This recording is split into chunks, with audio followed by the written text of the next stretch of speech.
once you go on an awakening journey, your frequency starts to change.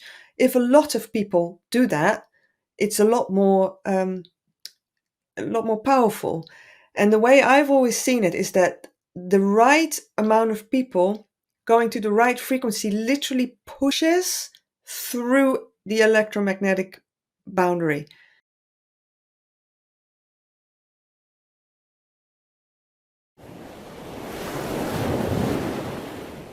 Hey, Inspire Tribe, my fellow freedom lovers. It's John Nolan here. Thank you so much for tuning in for another inspired conversation. And I couldn't be more excited for today's guest. Her name is Christianne Van Wijk, and she is an award-winning Dutch filmmaker, director, and producer. Her work often focuses on themes of consciousness, spirituality, and personal transformation.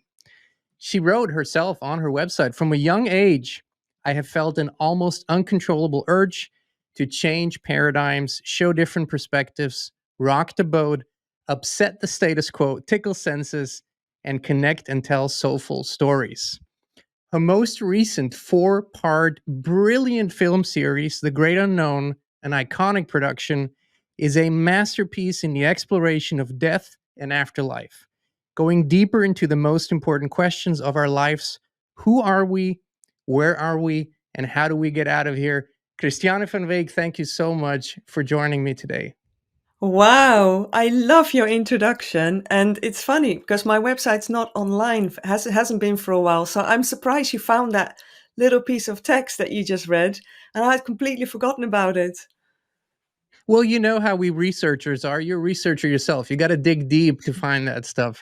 You Yeah. hit it, but I was tickled because, you know, having seen you on camera, having watched your films, you described yourself so beautifully and so accurately. That's what I see when I see you. I see, you know, the sparkling of the girl's eyes, the little girl's eyes, who just wants to get this out there, the truth. What is behind this, you know?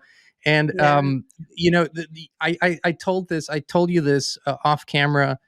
This film series, The Great Unknown, that you produced over this year is absolutely brilliant. It has risen to, you know, my number one most favorite documentary ever. So I just wanted to thank you for that. We're going to go deep into that. I just wanted to let you know it is that brilliant, and thank you so much for making it. And thank you again for saying it because it, like I said when we were not recording it, is the perfect timing you said it because, you know, sometimes you just don't know how things are received. So it's important for a creator to get feedback every now and then and know that you're on the right track. So thank you for saying that. You're so welcome, and it's so easy to say it because it's nothing but the truth. And I look forward to talking to you about it, and you know, Yeah. playing the trailer for our audience. But I want to get a little bit, you know, into that little girl's perspective that you shared on your hidden website. So, can you tell us a little bit about your background and how things got started for you, and whether you were always, you know, this kind of a paradigm breaker, or whether that developed kind of later in life? Paradigm breaker, i.e., difficult child. I Yeah. can't relate at all. Have you ever heard of that word? I think it's called heyoka, Yes, right? It's like I a have. person that triggers people wherever they enter a room and they trigger people without meaning to. That was me already from a very, very, very small age, just triggering people, and got labeled a difficult child. I probably was as well. I mean, you know, but I do feel what I was doing always is when people weren't saying what they were really thinking, but behaving differently. So their behavior wasn't congruent with what their intentions were, what they were thinking. As a small child, I found that very confusing. So what I would do, not consciously, it was definitely unconsciously, I would start playing out what they were actually thinking. And that is actually what a heyoka is. You So know? you would do it in front of them or later on, or how would No, that? like my behavior would be basically I would be mirroring their unspoken thoughts and Oh my goodness. intentions.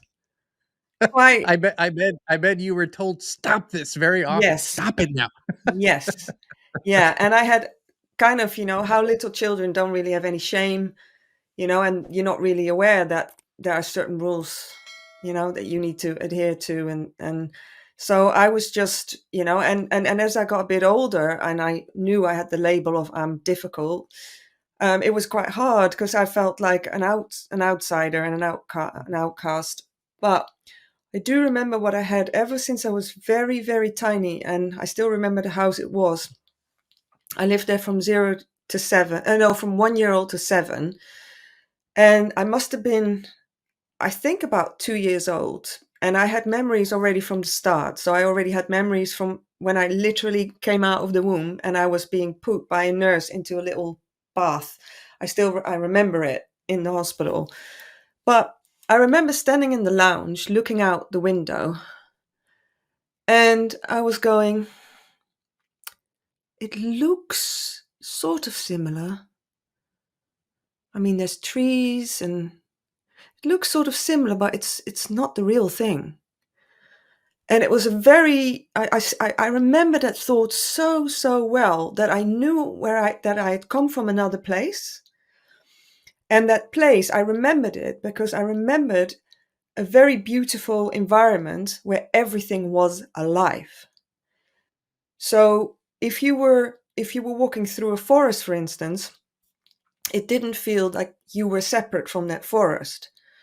You would feel you blended in completely with everything around you and everything was alive. So like trees, flowers, everything was communicating with you. And so I came from that place, and I remember ever since I was little how disappointed I always was because I would see a beautiful place and I go, oh, and then I felt separate.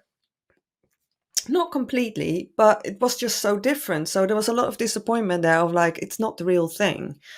So when David spoke about the simulation and Prime Earth, and that there's an original Prime Earth somewhere, and this is a kind of a fake copy, as the Gnostics say, I thought, yeah, that would be completely in line with what I experienced as a child.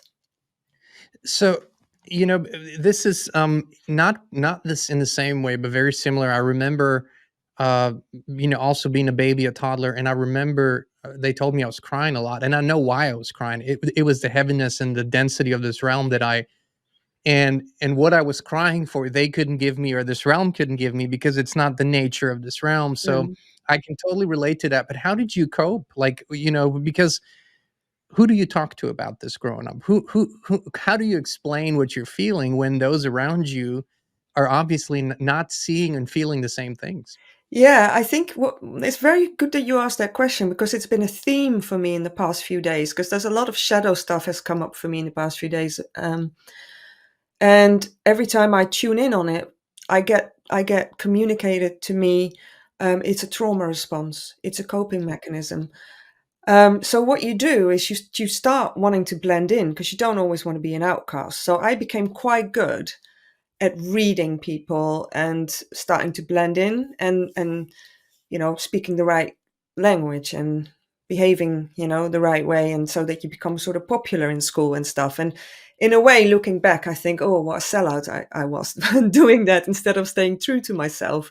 But I guess when you're young, you don't want to be excluded from the tribe. So I guess I really learned how to blend in as much as possible. But at the end of the day, it never really worked that well because my true my true essence would always come out at unexpected moments, which always caused for a little bit of a strange situation. People thinking I'm like this, and then suddenly this comes out. The real explosive, wanting the truth to be out part comes out, and so it's always been a dance between sort of trying to fit in and also becoming more and more authentic as I got older. And I've learned a lot from David, where he's just himself in all sorts of Yeah. situations. And sometimes I think, is he going to be completely himself now? Like a situation, is he going to? And he is. And I'm like, so you can actually do that. It's fine. So I started to do it more and more. So was that because I feel like we all have that moment where trying to have one foot in each world sort of doesn't work out so well. I call it more like the moving through the world, so where you can still adjust in certain situations without losing your essence. You Yeah. just go, I don't have to rock the boat here. This is a 2-minute thing.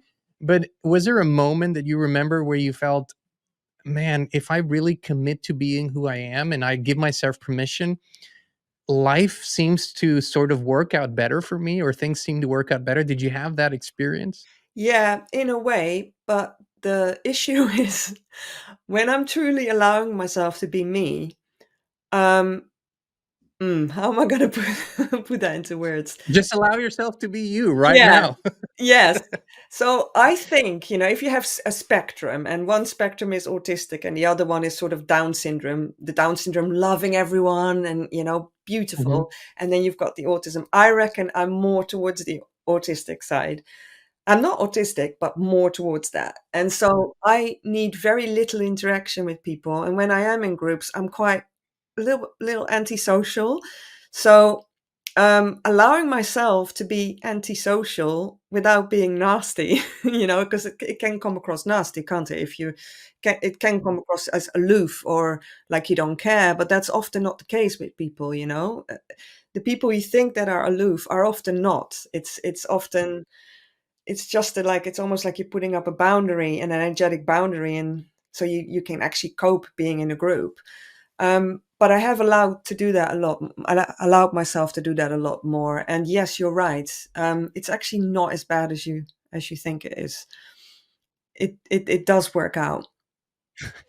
Well, I've there are there we're, whether we know it or acknowledge it or not, we are at the center of a lot of expectations. We all are, right? From Mm. our parents, from our peers, from whoever. And I think,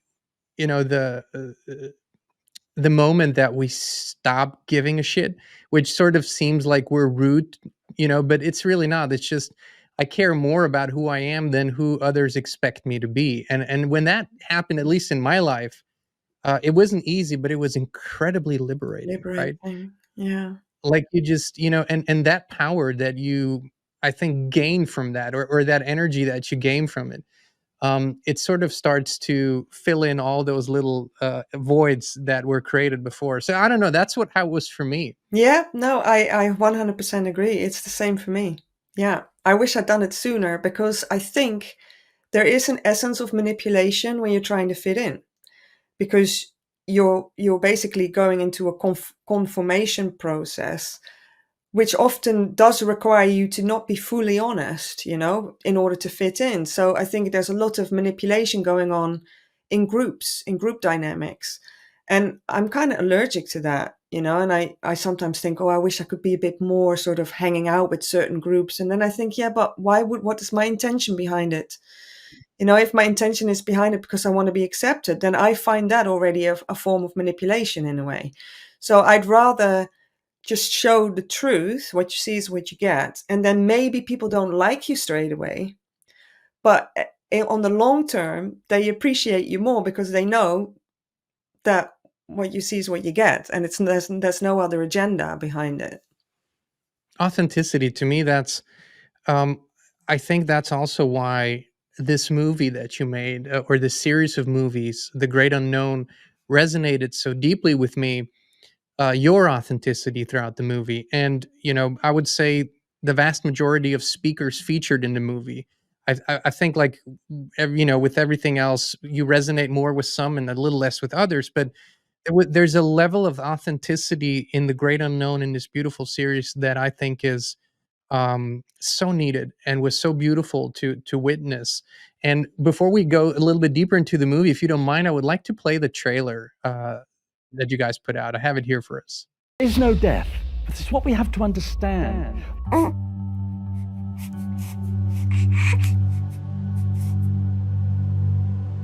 Entering this universe, it became denser, heavier, and, it actually felt painful.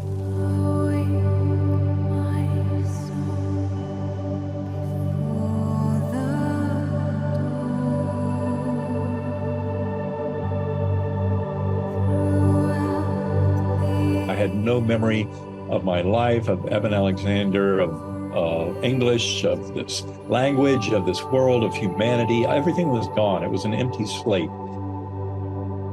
This world, this life in these material bodies, that is kind of vague and murky compared to that sharp, crisp, detailed, transformational, ultra reality in a realm that essentially is outside of space and time.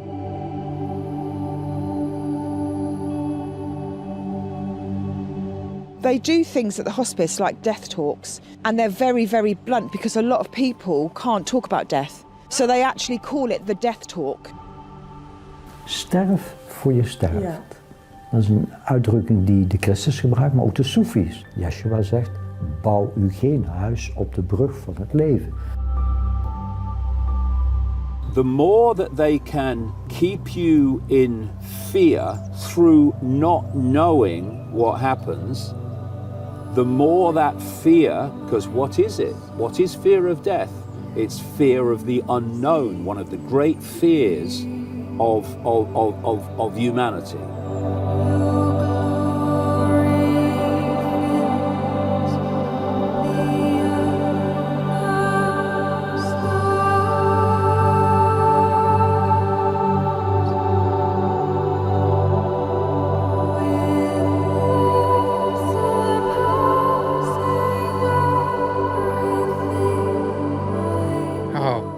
Just getting goosebumps just seeing this trailer.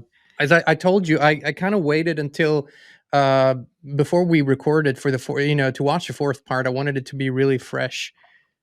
These are sort of age-old questions, the who are we, where did we come from, what happens afterwards. But it seems like something has it seems like an opening now to revisit those questions like you did in the movie, and get answers that we perhaps haven't gotten in a very, very, very long time, if ever. What was the decision point? Why did you want to make this movie? Why was it important to you? Well, as you may have heard, David's daughter Carrie passed away in December last year. It's nearly a year now. And I was in a hospital when she passed. I actually did leave the room because I wanted to have the family, just her direct family there. And I felt energetically, I'll leave the room. And I was in the room next door, just like going, go up, Mm-hmm. And then after she passed, I walked into the room and I saw her there. And it was one of those moments, you have a few moments in your life that form core memories in your life. And I have seen people pass. I saw my father pass away when I was younger, so I have seen it before. But I just could not believe that this vibrant, very expressive, beautiful human being was just lying still and not there anymore. I thought, that's not possible. That cannot be possible. That consciousness cannot have just gone switch off. Maybe a part of it, part of the body program could be, but the essence of this person, no way did that die. No way. And I started almost like obsessing about it a little bit, because I just thought, this is just so crazy. I can't believe it.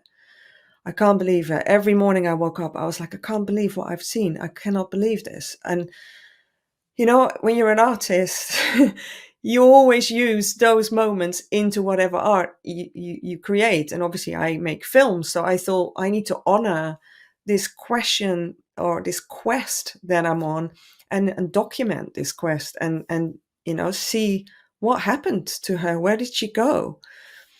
And I wanted to make sure that in these films, I wasn't going to just give one narrative. I wanted to highlight a whole bunch of different ways of looking at it, so that the viewer wouldn't be led in one direction, but that it would trigger a process within the viewer to start questioning themselves. That was the aim. And that was exactly what I took away from it, was that I was so pleasantly not surprised, but it was it wasn't a conclusion at the end. This is it. This is exactly what you need to do. It was if anything, it was a much, much bigger opening to that subject, right? And now go and explore sort of idea. Oh, very much. For you, I mean, we all have our sort of our tendencies, what we tend to believe about, the moment, the afterlife, the nature of this reality. But through the process of making the movie, were there certain things that were solidified for you, maybe confirmed, and others that were sort of maybe illusions that started to dissipate? Yes, 100%. What solidified for me was a bunch of different things. One of them being that if we awaken or, start awakening in this life, our consciousness expands and it goes beyond the limiting boundaries of the program, the body program. And I realized the absolute importance for every human to embark on this journey. Because if you want to not get recycled back in or go into some kind of trap, the way to do that is to prepare here by going on an awakening journey. As I said, your frequency changes, you go beyond limitation. And because you go beyond that, the moment you pass away, you will instantly recognize your being, recognize your source energy. That's the way out of the trap. You'll instantly recognize it because you've already been living it and you've already been in that state.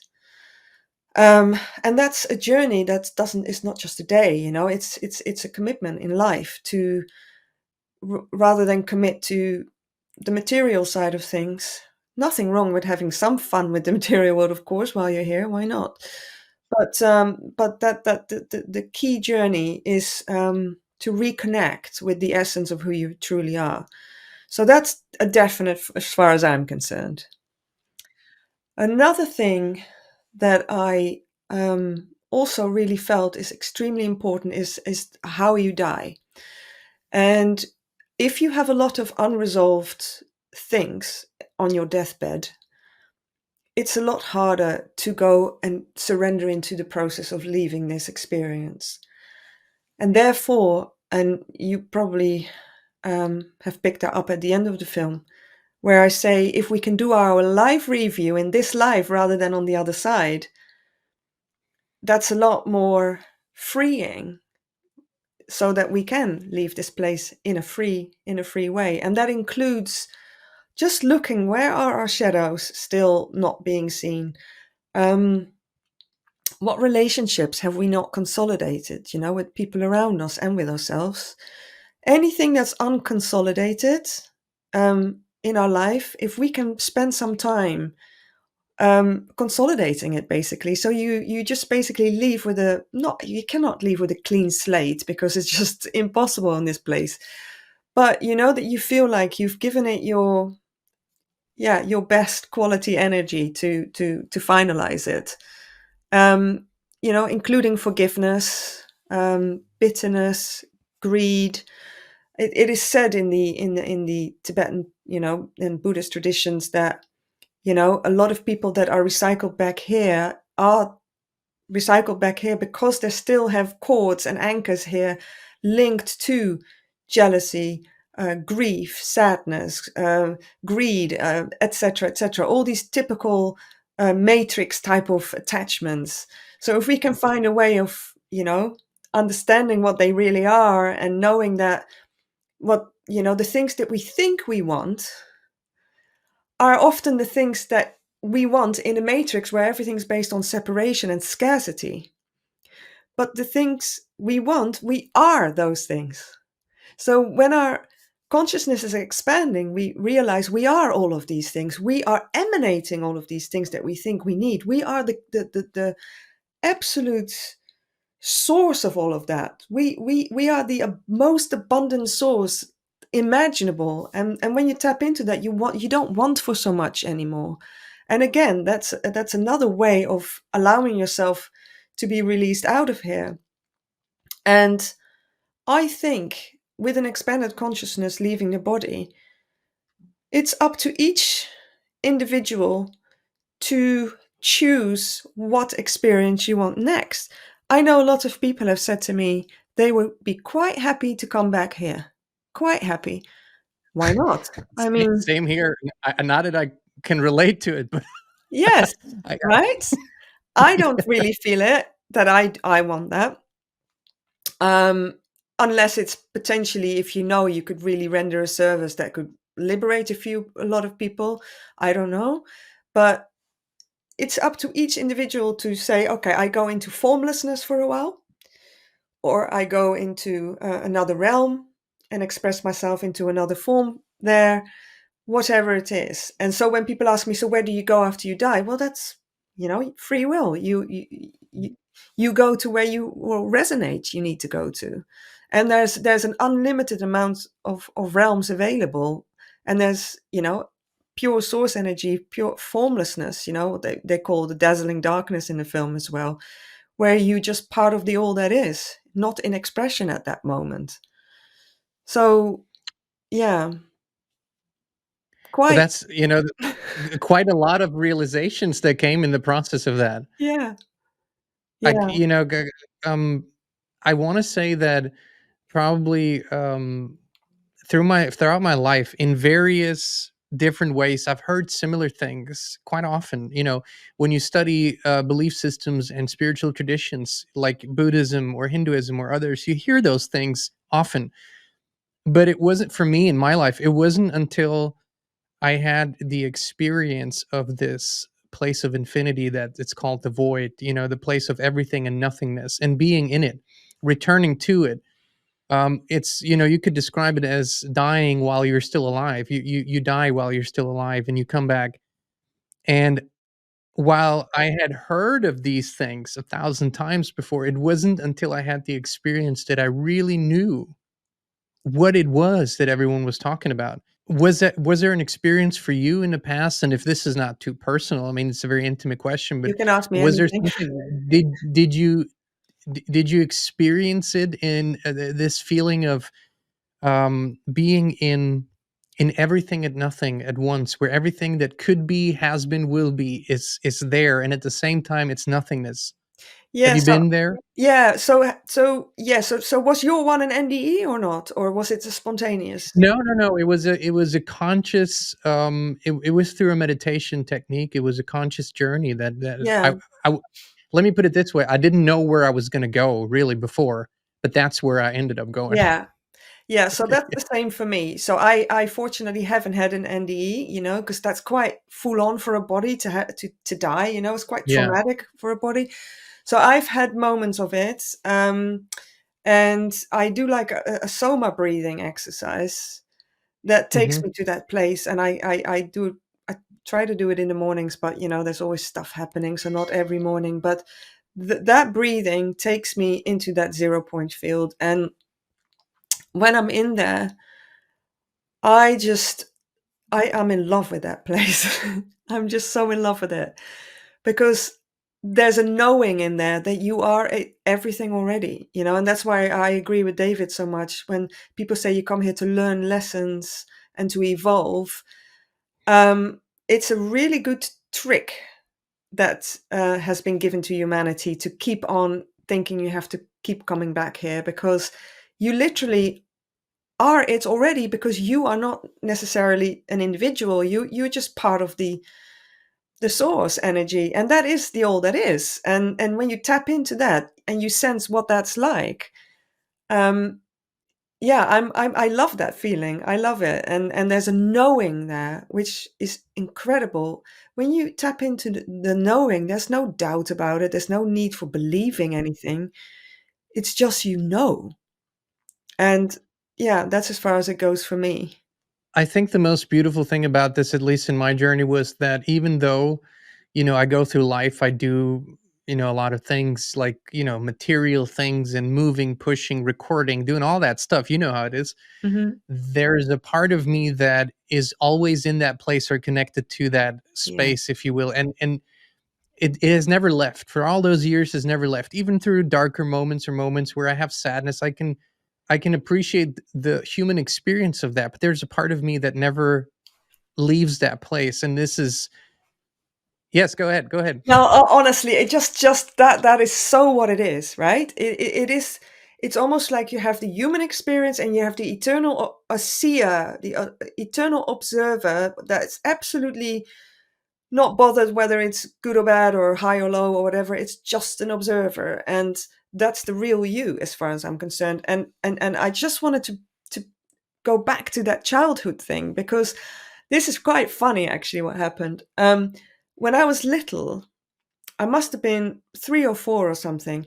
I remember that the seer part of me was observing my little kid experience. And I remember the seer or the observer going, oh, what an interesting, human I've chosen this time. She can be quite mean, actually, and because I just, how you have personality traits that, often come through Sure. DNA and ancestral stuff that's been passed on. And, I was very much like my dad, and he was also quite sharp. And so was my granddad. So I just remember that really sort of neutral observer going, oh, how interesting. She's quite mean sometimes. And I just thought, because I still remember that, I think, isn't that amazing that there was already the seer going along with the human experience, and that's never left. And I think that is key to understanding if you are on an awakening journey, is if you can distinguish between the two, whether it's the body program acting or whether it's your true essence involved. Oh, and the experience then changes. It's like you can snap yourself out of these moments of prolonged suffering. You just go, come on, it's not really real, on Yeah. that level. I think it helps sometimes, not always, but it does No, help not always. sometimes. Sometimes we get so sucked into the drama, especially when we get triggered on, old trauma that's lodged inside of us, and that triggers. It's very difficult to stay neutral then, isn't it? I thought of what you said earlier about your very personal experience that led sort of to and eventually to the creation of the great unknown, but at the same time you have tapped into the greater moment, because there are many people that are exploring these subjects now in ways that they've never explored them before, and possibilities are emerging in their minds that didn't emerge before. So while this was triggered by a personal experience, I think you tapped into the moment so perfectly. And one of the big themes in this exploration is, and of course this is what David has been writing about in his books, and what a lot of the work on ICKONIC is about, is it isn't simply that you're talking about, or the speakers in your movie are talking about transcending Earth as an organic prime Earth planet, but rather that the idea is that this is not the prime or organic prime Earth creation, whatever we want to call it, but rather it is a copy. It is some sort of construct that seems to be working against our best interest, if we talk about from the bigger standpoint. Is this a perspective that was also solidified for you, where you say, I really don't have any doubts anymore about that? Yeah, unfortunately, yes, because I was the one who sometimes used to kind of challenge David and go, no, it can't be, even though I had this experience as a kid of knowing it's not the real thing.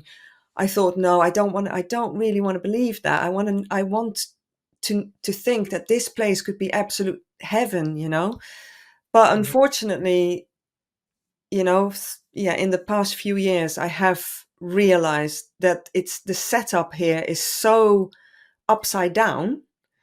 I call it the upside down world. Everything's upside down. So people that are famous are not necessarily the most talented or the most benevolent. The most talented and the most benevolent people are often paupers living in the middle of nowhere. Nobody knows about their work. The kind of stuff we build on this planet, the ugly architecture, and the way the way our greed is, we're insatiable. Like we just want more and more and more. And there's no collaboration and cyclical collaboration with the other elements of this earth. Everything shows me there is, and I think one of the ways they do it is through sound. I think that there's a sound frequency in this realm that's creating a low vibration. And as a result of it, people are not able to connect that easily with the essence, and they feel separate from everything. I really feel that sound has a lot to answer for as part of the simulation. So it's a simulation that's held together by multiple different elements, but sound is a very important one. I forgot who it was in the movie. I don't know if it was Isabella Green, but one of the speakers really put it beautifully, and this is sort of the image that I always got, is that you're moving through an electromagnetic grid, and you can sense that underneath that grid, if you will, there is the real thing, there is the real creation, but you're moving through that grid into that grid, and it separates you from it. And I think through spiritual experiences, or sometimes, just spontaneous moments, we tap into that for a little bit. We tap into the energy of it, and then we tap out of it again. Is in your perception, in your view, is it okay? Let's bring this knowledge out to people. Let's help them get on their journey and make a conscious decision about whether they want to play in here or not. Or is it, can we actually bring this entire construct down? I mean, is there a possibility of that? Yes. So the way I see it is that this prime Earth is right here, but we cannot see it because of this, this frequency shift that we've gone through. Which means we can only see something that our perceptions allow us to see. The way I see it is that once you go on an awakening journey, your frequency starts to change. If a lot of people do that, it's a lot more powerful. And the way I've always seen it is that the right amount of people going to the right frequency literally pushes through the electromagnetic boundary. The electromagnetic boundary cannot actually sustain itself or be sustained once that frequency pushes through it. Once that frequency pushes through it and that boundary goes, the prime Earth reality that has always been here becomes then visible to all and can be experienced by all. I think that is how it's possible. So we are talking about the raising of consciousness to that level where that frequency becomes practically more dominant, right? Yeah. Versus the low, that what we're collectively emitting now is still too low. Yes. Do you feel? Excuse me. Go ahead. No, I gave an example to. I was doing an interview the other day. Actually, I was interviewing someone for my series Messengers, and I used an example. Is that when I was in drama school, we used to do singing with the whole group. And then you had some people doing the high notes and some people the lower ones. And whenever I had to do the lower ones, I could never sustain them because I always went with the dominant, so there was more people doing the higher ones and I couldn't go with the lower ones. I always ended up resonating with the higher ones. And that's how I see it. If more people are resonating at this higher vibration, you end up joining in with that. And that's what wobbles the matrix. And this matrix is held together by polarity and duality. Electricity, sound, and electricity can only function with plus and minus, when there's these polarities the whole time. And so you need conflict, you need people choosing sides and everything, because that keeps that matrix well alive. So anyone who has the message, like what David always says, stop choosing sides, understand what you truly are. This is why it doesn't get any airtime, because they know it's game over once that starts happening. But Christiane, the thing that I've been observing, and maybe you have too, because I know you've been exploring spiritual traditions, belief systems for a long time through your work and probably also personally, is that there's this this movement, and it, the big umbrella is probably the New Age movement, which sort of takes a lot of the spiritual concepts, and there's a lot of good in there, don't get me wrong, but there's this concept of what I call spiritual bypassing, where you don't look at your trauma, you don't look at, you're just focusing on the good and the positive, and it sounds kind of good. You just go, oh, let's just raise our consciousness, let's just ascend. But it doesn't seem to work that way. And one thing that is often sort of pushed aside is the truth. Yeah. The truth about, and that there is an objective truth, that it isn't just a subjective experience, that there are objective truths. How do you see that, and have you experienced that in your own life and in your circles and in your work? Yeah, I think a lot of people that are sort of, on the new age, a lot of them have unresolved trauma, and so they want to go into that nice place, and in that nice place there is a great degree of cognitive dissonance. Basically wanting to, what your belief system needs to fit the agenda, kind of thing, and you see it a lot with, people believing Trump is going to be the savior, kind of thing. And so I agree with what David says. You need to be streetwise. You can have that spiritual connection, but be streetwise as well. And also keep your eye on the ball, because you can have all these, and he's going to be amazing, and he's going to, drain the swamp or whatever you call it, and everything. But at the same time, these people do not keep their eye on the ball and go, but what are his actions? And then I always have to think of, by their fruits you shall know them. I love that saying. And I think a lot of people in the New Age do not do that. They don't look at the actions. They listen to the beautiful words of the guru or whoever is speaking in front of them, and they go completely in it, and they surrender into it, and it becomes a belief system, just like in religion. And I think belief systems get people stuck in a reality tunnel. And nothing that's new information can't come in, because no, this is my spiritual reality now. I've stopped searching. This is it. And again, I always have to credit David for a lot of things, but when he says, So do I. yeah, I have to just do, because what he says just resonates. So when you think you're awake, you're not. You're awakening, and you've got to keep questioning every single day. Stay the observer, and be so aware of not getting attached to rigid belief systems, whether it's in the New Age or religion or whatever, in AI or whatever. It's the same everywhere. So yeah, that's how I feel. What's happened with the New Age can be quite limiting. It can be very problematic, actually. If we really want to have a mass awakening, becoming aware of belief systems is crucial. Well, there's a theme, and that's become so obvious now, I think, especially with what you mentioned, which, by the way, this entire Trump phenomenon, if you will, is sort of, it's not just an American phenomenon, it's partially a worldwide phenomenon, which it probably hasn't happened like this in a while, that it's such an international thing.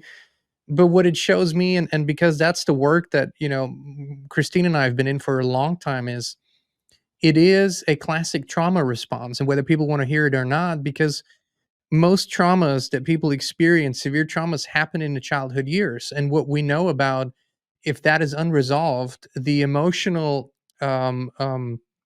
maturity level stays sort of around that age where the trauma happens. So how do children view the world? Well, there's my parents, somebody who's bigger, an adult that's going to fix things for me. They're going to solve my problem. That's how children view the world.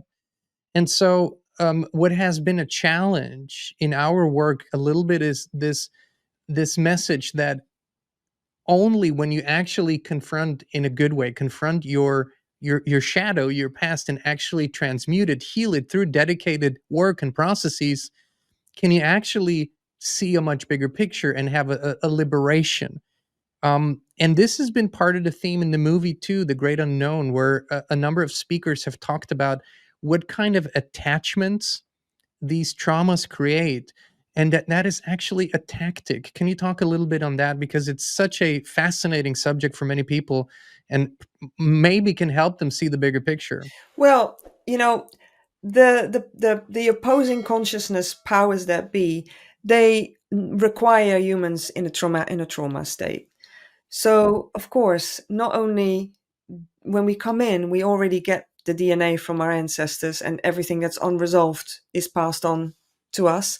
And then the programming obviously starts, which is all based on separation and not really following your heart, but actually doing what's expected of you, etc., etc. On top of that, 90% of the population in this world, is living in poverty and not very good situation. It's very easy for us to talk sometimes, but Oh, I'm fine, not in my backyard, but yeah, most people in the world are not great. So we already accumulate a lot of trauma from the start. Our brain is generally set at the age of 7, so whatever we've been programmed with is then part of the program for the rest of our lives. So a lot of people never even get the chance to take stock and start looking, because the way society is designed is that you never are given the opportunity to do it. And when there is the glimpse of an opportunity, it's often just a new belief system. They know that it will just make you circle around and you're corralled into some, something that might help you a little bit, but at the end of the day, it doesn't go any further. So it's the way it's geared up that you never really can start peeling those layers off. And, we are expected to do certain things at certain times, like finish our education, find a partner and get married and have children and make sure we have a house before the age of this, etc. So we're always looking ahead at the next achievement within the matrix. And that's another ploy, of course, to not go, well, actually, hang on. Even like bringing in a child should be something that you shouldn't just do because it's expected, but do I actually really want to invite a soul into this place? Most people wouldn't do that. It's just, they just think, oh, that's what you do. So I think crucial is that people start going, actually, who am I doing this for? Who am I? Why am I doing this? Like, is that purely because of my program, or is it because I truly, genuinely want to do this? Well, most of the time, it's not even a true calling for a lot of people to do all these things. It's expected of them. The moment they allow themselves to step out of the conventional way and just start taking stock and start observing, what is this all about? And that's a spark that causes a wildfire eventually. And if you have the luxury of being able to do that, generally you end up getting out of this place, out of this matrix. That's generally what happens. But they don't want you to do that because your bills need paying and you've got debt, et cetera, et cetera. So it's very hard for people, and I really do feel for people as well. I think it's very easy to say, oh, they're morons or whatever, but a lot of the people just can't even come up for air. They're like just trying to keep their head above the water. So it's very difficult to get a mass awakening, and on top of that, them being sucked into a belief system that just keeps them circling around and not getting anywhere. That's the most lamentable one, actually. When people do think, oh, maybe this is the way out, and they just stuck in something else. I think a lot of people probably don't want to hear it, and this is just my opinion or perspective, but I think that we can really, this is done really well, right? We got to give credit to the creators. This construct is, they've been perfecting it for a while. It's done really well, so you got to give credit, but it is nothing, absolutely nothing compared to the spirit, the human spirit, and its creativity and its power that it has when we can access it. But I do think it requires a certain level of commitment, focus, and also a striving for excellence. But I don't mean excellence in the matrix world where you get really good at producing things or whatever, but excellence in going within and focusing on that work that needs to be done. And like you say, expanding your consciousness. Now, you guys are busy talking about this and producing wonderful movies and series and interviews about these subjects. I know you've also been traveling lately. David has done a tour, and so you see a lot of people. You see a lot of reactions. How do you feel the needle is moving? We've gone through a sort of a political awakening in the last years through COVID and that bullshit, but now I think we're in a new stage of this. How do you feel the needle is moving, and is the needle moving? Yeah, so first of all, I think social media is not a representation of what's truly happening in the world. I think it's a cesspit, especially X, and the negativity on that. It's not what I encounter when we go on tours. People are a lot further along than you think. That said, I do find it a problem that a lot of people do still look for a savior. and do think that David will have all the answers. And I think, well, it's nice that you listen and that you read, but at the end of the day, what he's always saying is to activate your own being and start walking your own path. And he said that so many times. So I do find it, I do wish more people would really start to go and allow themselves to start trusting their own inner voice more, and I do think people are still too externalizing, unfortunately, but it's a lot better than what's happening on social media, because what's happening on there, I hardly even want to be on something like X, for instance. It's important for us to promote, for me to promote films and trailers and things like that. But God, what a cesspit. If you can take that observer perspective that we talked about earlier, you can sort of see how the game is being played. If you get emotional about it, it's very difficult. And it's interesting. I've noticed this. We talked about it a little bit in recent weeks through the messaging. My wife has some of the same tendencies where she gets very frustrated with, sort of sometimes what is happening on the socials. And then we got to step back and go, this is a game. That's how they play it. This is, it's instigated, it's created, but it isn't as we're human too. It's But very speaking, difficult. Yeah. well, and then, I know there's this, when you know how it could be, right? When you Yeah. know that it would be that easy to make it beautiful and loving, and that people are often falling for the same old traps. Yeah, especially, Well, the conflict. Conflict is the one, when some say it's okay to kill children in Gaza, the other one's going against the Israelis, and it's that whole it's sociopathic actually in nature. When people are completely like that side can die, but they can't. It's just, yeah, it's beyond me. I can't. it's beyond Yeah. it's beyond me too. I want to say this to all our viewers.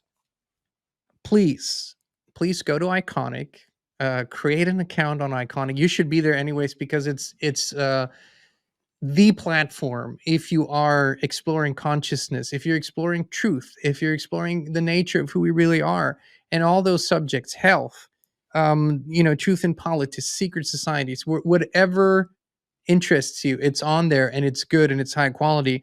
But especially, I would love for everyone to watch The Great Unknown, four series documentary that is brilliant. And I can't say this often enough.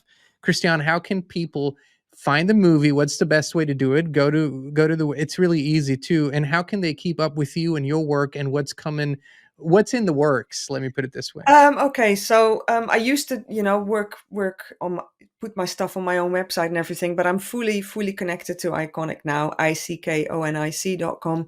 So all my work is on there. I'm just starting now to make another documentary about David's ban from 30 countries. That's important. Yes, we're going to really highlight the people behind this ban, and I'm going to really go for it. And yeah, I think the world needs to know how crazy it is that you can say, well, it wasn't me, I wasn't banned, but at the end of the day, it can be you next time, and if it starts happening that you haven't actually done anything, you haven't ever committed a crime, and you are banned for wanting to speak at a peace rally, and you go past your 2 years, and then you get a letter saying you haven't changed your thoughts, you haven't changed your mind about what you say, so we're going to extend it for another 2 years. I mean, that is so ludicrous. I would be mad if I didn't make a documentary about that. So I'm literally starting that tomorrow. I'm driving to Holland tomorrow morning. So yeah, that's the next project. That's going to be spicy. That's going to be spicy. I can tell you that. I already see it. Yes. But if people go to ICKONIC.com, they can watch the four movies. We'll put the link in the video description. Yes. Where can they keep up with you if you are active on social media? Yes, so it's just under my name. Well, actually, it's Chrissy with a Y, Chrissy Van Wijk on Twitter, X, and Christianne Van Wijk on Instagram. I have a page as well on Facebook. Not very active on there. So yes, that I do share my opinions for what it's worth on there. Christiane, I want to thank you for taking the time, for creating this beautiful series, for all the work that you do. You and the entire ICKONIC family, it's greatly appreciated.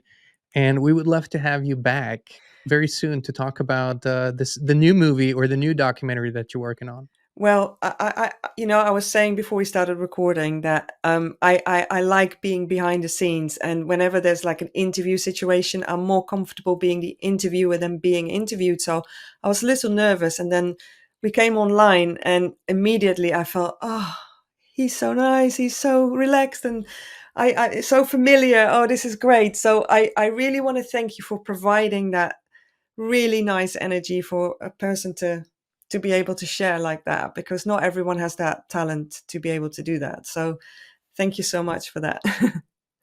No, thank you. And it was a pleasure, really, and an honor to reconnect. Yes, Some of our viewers will know exactly what that means. And I look forward to the next one, my friend. Thank you so much again. definitely. Thanks again. And Inspired Tribe, thank you so much for tuning in. You know we love you, we appreciate you, and we will be back with you again very, very soon.